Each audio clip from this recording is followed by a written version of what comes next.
Hi, so in this video I'm going to be showing you real quick how to calculate some statistical values in Google Sheets and Desmos. And if you're using Microsoft Excel, it's going to be the same as the Google Sheets version, so there's not much difference there. So just as an example, what I've got here is a bunch of values that I generated, and imagine that these are measurements in millimeters. So you've got some pretty small values, 0.05 millimeters, 0.09 millimeters, 0.01, all these different values, and they're just kind of scattered all over the place, but they're going to have an average value. And so I make a bunch of measurements and I calculate their average. So again, this is just an example. Imagine that I'm measuring the width of a human hair. And also notice that I've had it, these all have a bunch of digits, but I've had it rounded to the nearest 2 decimal places. So that's going to be important in a minute. So if I'm measuring something with calipers, then maybe it only goes out to the nearest hundredth of a millimeter. So that's why I've rounded it to the nearest 2 decimal places. But then let's say I want to calculate the average. So I come over here to any box I want, let's say over here, and I type an equal sign. And what the equal sign does is it tells the computer, I'm not going to type in directly a value, I'm going to give you a calculation to do, and then you're going to show me the result of the calculation. So in this case, what I want to do is I want to take this column of 52 numbers and I want to average them. So I use the function average, and I open a parentheses, and then it's going to ask me what values do I want to average. I want to average all the values from A1 to A52. So I would type A1 colon A52. Close the parentheses and hit enter, and then there's my average.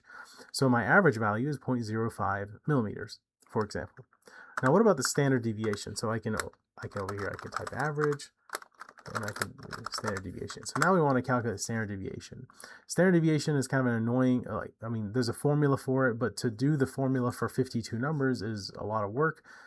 So we never really do that by hand. So you have a computer do it. So again, we do equal sign. It's going to calculate the standard deviation, which if you read the manuals is basically the average amount of deviation, the average amount of variation from these numbers. So how spread out are the numbers basically. So I do stdev, that's the function for standard deviation, open parentheses, and I give it the same range of values, A1 to A52. It's the same range of values, I'm just doing a different calculation, and I hit enter, and I get 0.02, all this, these digits. One thing I want to point out here, so now we're done, we've got our standard deviation, so that means that if these were widths of a human hair, now my average is 0.05 plus or minus 0.03 because I rounded this to the nearest 2 decimal places. So this is kind of the result of my measurement and its uncertainty. It's statistical uncertainty. One thing I want to point out here is all these measurements, remember they're done with an actual instrument that has a limited precision. So it looks like this instrument that I use to measure these distances would have a precision of 0.01 millimeters. If these numbers are all in millimeters, it only goes out to the second decimal place, so 0.01 millimeters.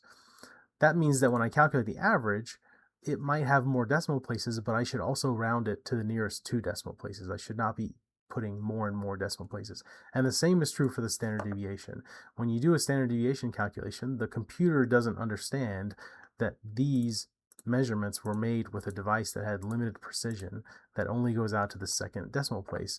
The computer thinks it's just numbers, and so it gives you every single decimal place that it has in its memory, and that's not what we want. So the way we can fix that is to format it and go to number and then number here, and then it will format it to have 2 decimal places just like everything else.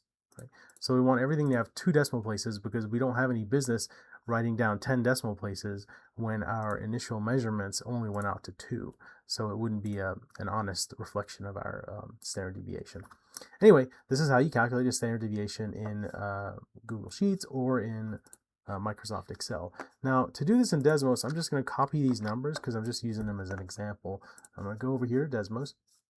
And in Desmos, I've got an empty slot here. So I'm just going to Control V to paste this in here. So it's the same 52 numbers that are right here.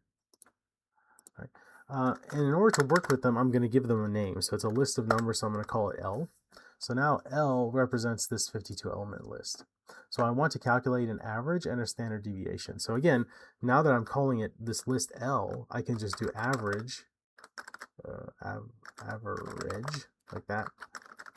Oh, no, actually, I need to use the word mean.